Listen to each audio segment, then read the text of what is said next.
Hey, what's up, friends? Mark Holmes here. As always, I want to thank you all for watching, commenting, subscribing, being part of the Joe Blue Sports Report. Without you guys and you ladies, this literally does not work. I'm rolling down the road, and it started out gloomy and raining and everything else, but you know what? Bad times don't last forever. Only bad fans just don't seem to go away. But the sun is coming out. It's actually looking like it's going to be a decent day, and it's not so damn hot, and hopefully I can get away from them cicadas. So an interesting take here, was hearing about the Washington football team. You know, the Nameless Wonders, those guys. Had a conversation with my cousin last night, and he's, literally delusional like everybody else who's drinking the Washington football team Kool-Aid. Everybody's talking about, oh, Ryan Fitzpatrick, oh, yeah. But I'm going to tell you, there's nobody who said we're only a Ryan Fitzpatrick away from being great. Understand, he's 38 years old, and this is his 11th team. And I hate to tell you that Washington is, how should I say, quarterback killers. Doesn't matter if you're a journeyman quarterback, former number one quarterback, or if you're drafted by Washington, quarterbacks' careers go to die. Yeah.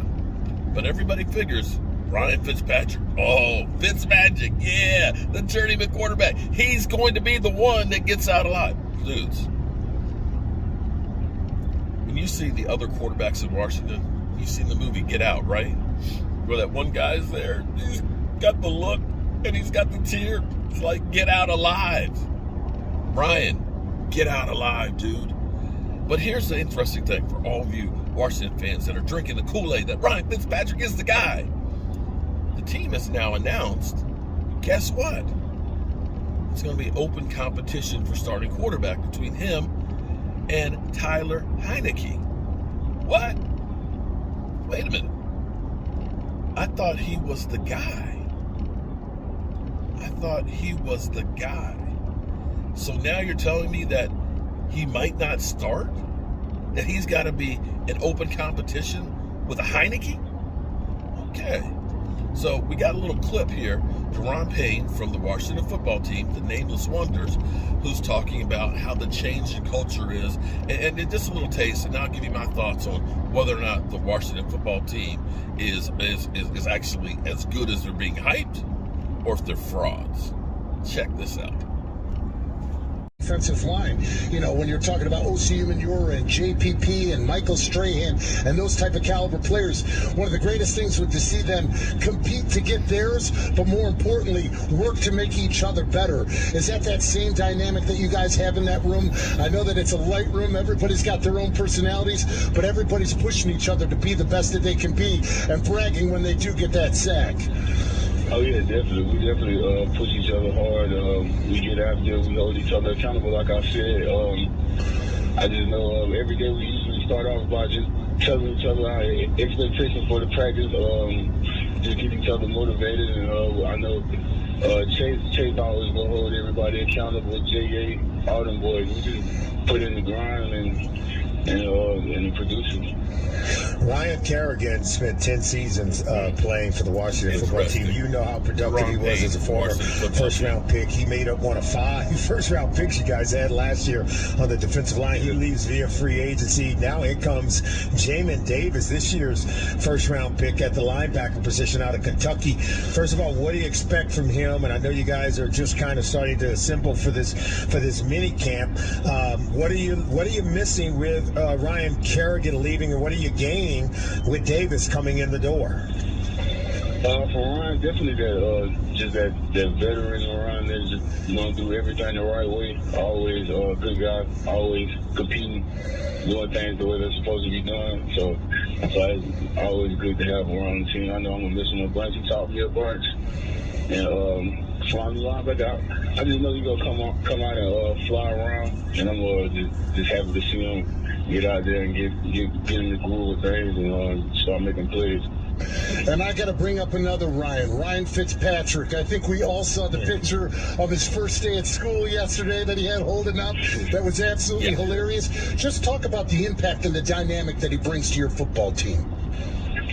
I think everybody knows he's gonna make plays, so we just, as a defense, we know when we're on the field, we just want to get the ball back for them. So I'm excited to see what they do on offense this year. I know he's a real good playmaker, so I'm gonna be watching.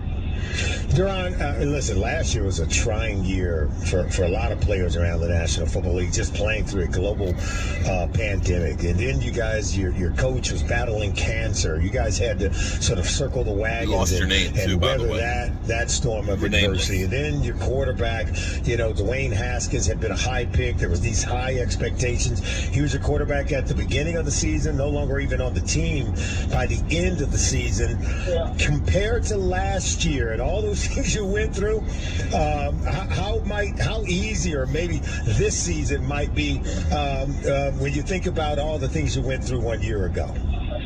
I mean, you never know, because during the season, everything tends to shake up. This is all about keeping your head down and just grinding it out and staying the course. But I feel like compared to last year, I just feel like the team just feel just excited about the upcoming season. I know that's just the feeling I'm getting. I know I'm excited to play and get out there and get back to balling. So we'll see how it turns. Washington defensive tackle Daron Payne there with Solomon Wilcox and David Deal on the opening drive. Okay, so here's my thing. Okay, you can call me a hater. Okay, I'm a Dallas Cowboy diehard. Okay, and I always like sticking it to the Washington football team. Had a conversation with my cousin Daniel. Okay, my resident Dallas Cowboy hater. But the thing I can say that I love about my cousin is he keeps it real. Okay, when Cowboy fans were saying that Dak is dink and dunk and sucks, he literally said, "We'll be happy to take Dak Prescott." But see, it is my conclusion that the Washington football team, the love that they're getting on this defense, that the way people talk about them and say, basically, they like the 85 Bears. You can't do nothing against that defense. That defense they got is great, man. They're great. Okay, let's be clear. The NFC East truly was the NFC least. That team, that division was so bad. How bad was it, okay? 3 of the teams, the Cowboys, the Eagles, and the Giants, collectively won 16 total games. And most of them were against each other. Against each other. They didn't win games outside of the division. It was like a circular firing squad. Now the Washington football team, 7-9. Did any other division winner have below an 8-8 record? Or below a 9-7? 7-9. And here's the thing about that great Washington defense that they had. The victories that Washington had, 2 against the Eagles, and as Philly 500 would say, they're ass, okay? They were terrible. They were awful. They were butt ugly. It's 2 of the wins. 2 of the wins against the Dallas Cowboys, not with Dak Prescott, by the way, who has been the Washington football team killer. Okay, Dak Prescott in the NFC East, unbelievable record, unbelievable. I can't remember the numbers right here, but believe me, every year they're a winner. 2 victories against Ben DiNucci, who we tried Spectre Gadget offense. I still don't understand all of the crap that we threw out there in that game, but be that as it may. And against Andy Dalton. Andy Dalton, come on, man. Come on. Without an offensive line and the worst defense in football. Yeah, they crushed us. I feel you. Congratulations. But this year will be a little bit different. Also, Washington. That's 4 of the victories right there. The other victories, 49ers with quarterback that was Josh Rosen.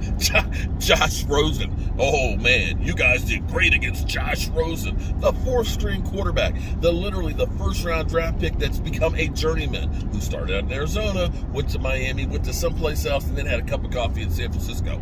He's ass, as Billy Tyler would say. All right, so you beat that guy. You beat the Bengals. Their quarterback, gone. The one quality win that you have, and I'm not sure it's quality because the Cowboys kind of softened them up the week before, was against the Pittsburgh Steelers. Now, I get you. Everybody has this narrative that Washington football team, they're great defense. Then let me ask you. Bro, come here. How you let the Detroit Lions drop 30 on that great defense? Seriously. 30 burger. The Lions. You lost to teams like the Panthers.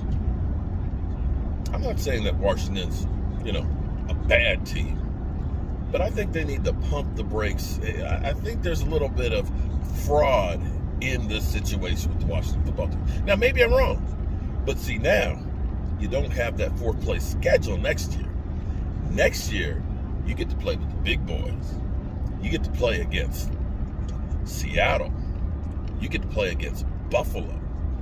You get to play against New Orleans. You get to play against Green Bay. Yeah, schedule ain't going to be easy. And you're going to be facing some real quarterbacks this year. Oh, did I say Kansas City and Tampa Bay too? Yeah, good luck with that. I'm Mark Holmes, and well, hate to bust your bubble, but Washington fans ain't nothing but trouble. See ya.